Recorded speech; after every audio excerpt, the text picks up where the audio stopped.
all these people that you're talking about, the truck pushers, the wheelbarrow pushers, and market women too, they have association.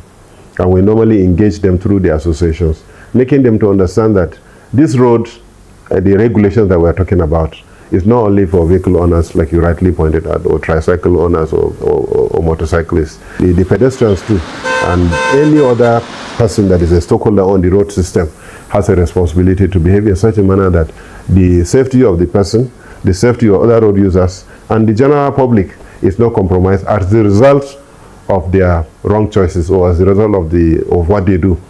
We are quite aware of some specific locations in the FCT. The Aya market, especially when during peak periods like this, we have a lot of agricultural products that are being brought to the market, crossing the road anyhow and all that. We have engaged those ones. We're quite aware of the ones that are also in Madala, up to Zuba. We're also quite aware of around Gogolada. We're also quite aware of even some places in Buari, those selling palm oil, those selling so many things, yam, pushing yams inside the trucks. The nasty experience I've always made reference to was the incident that happened in Madala some few years ago when a trailer failed brake. Majority of those that were killed were actually truck pushers. Those that are carrying yams, those that are selling black market fuel by the roadside, they are also affected. So nobody is spared when there is a mishap.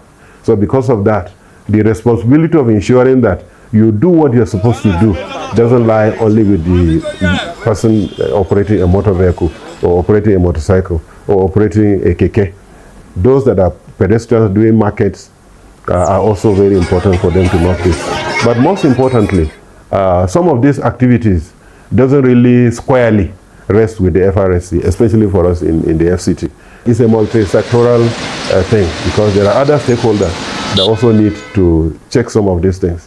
Those are the Environmental Protection Board, the Development Control, and all those stakeholders are also key because they are the ones that also regulate the markets, regulate the extent to which the market is supposed to go, regulate the shop owners and all that. So we don't have power to extend to regulating development, regulating environmental issues. We have our own role, and that role we've been trying to do, to play it excellently, but we also need these other persons to play their own so that all of us will be on the same page. I think that is why it is so important also. Yes, there are regulations, and this regulation doesn't really exempt anyone, including truck pushers. The offense of obstruction, for instance, if you use your wheelbarrow or whatever you are using to truck to block the road, you can be booked for obstruction, and the punishment is also stated there in the regulations. So anybody that is caught can also be charged accordingly. And any other thing that you do as a pedestrian that is already provided in the law, if you are arrested, you can also be punished. So there's really nobody that is spared as far as the framers of the National Road Traffic Regulations are concerned. So all of them, from time to time, we also arrest them, especially during peak periods when they constitute a nuisance or they constitute some obstruction on the road.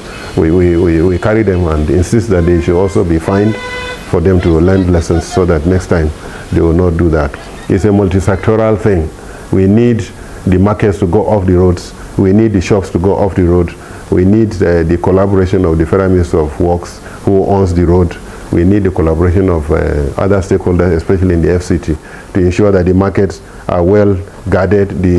Even the area councils, they also have a role in ensuring that markets do not extend to taking almost half the road, so that the traffic is unnecessarily narrowed because of the activities of marketers. So to that extent, nobody is actually spared from the law. So there's provision for that.